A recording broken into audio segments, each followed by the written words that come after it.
read the seasons. What's the use of the law if you can't protect the earth no more?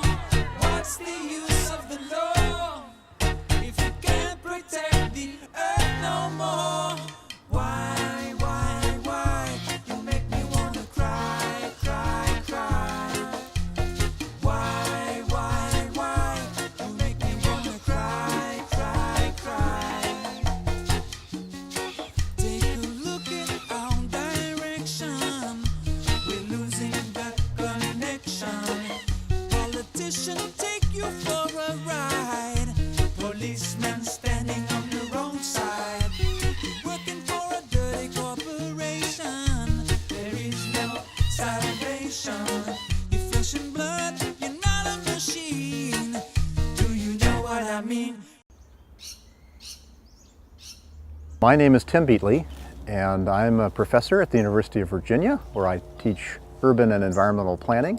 But this week I'm in Western Australia, near the city of Perth, and we're here in a remnant native bushland, beautiful old banksia trees all around us. It's a wetland, and it's called the Beeliar Wetland, and it has just been preserved, protected from a proposed highway. Peter Newman, my colleague at Curtin University, someone I've worked with on biophilic cities and sustainable cities for many years, had been telling me about this story, and he's been involved in it himself. We'll hear from him in this film. So I wanted to come and learn firsthand and talk to some of the people that were most intimately involved in the campaign to stop this highway and to protect this wonderful place. So the film that follows is told through their voices. Well, doesn't this look like a good place for a 6-lane freeway? Right through the middle of this. This was designed to be the Roe Highway coming through Fremantle to bring traffic around the city and into the port in 1955. By the 1970s, they were starting to make it. Little bits of it down here. But this bit was a little more controversial because every one of these buildings along here was destined to be knocked down. And in fact, that was part of the plan. People in Fremantle thought, nah, don't want that. We want to keep this and we want to make something of it. So the Roe Highway, which is the story of our film, began to get stopped here. About midnight we sent out a text message and said, come down, we need your support first in the morning. But come in your work uniform, and have a sign that says, I'm a whatever, I'm an accountant and I don't want this, or what. And people did. We had so many doctors turn up with stethoscopes around their neck, or a business person, or so teachers saying, I'm a teacher, I don't want this.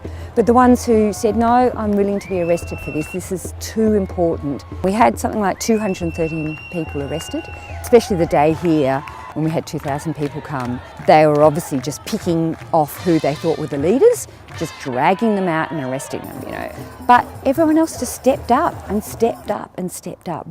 If you use the phrase used by the campaign, the road to nowhere, this is officially nowhere. As you can see, there are numerous container trucks passing by every couple of minutes, and at the moment there is a logjam in North Fremantle, and they never actually resolved that issue, and therefore it didn't actually manage to get to its destination in terms of the freight link.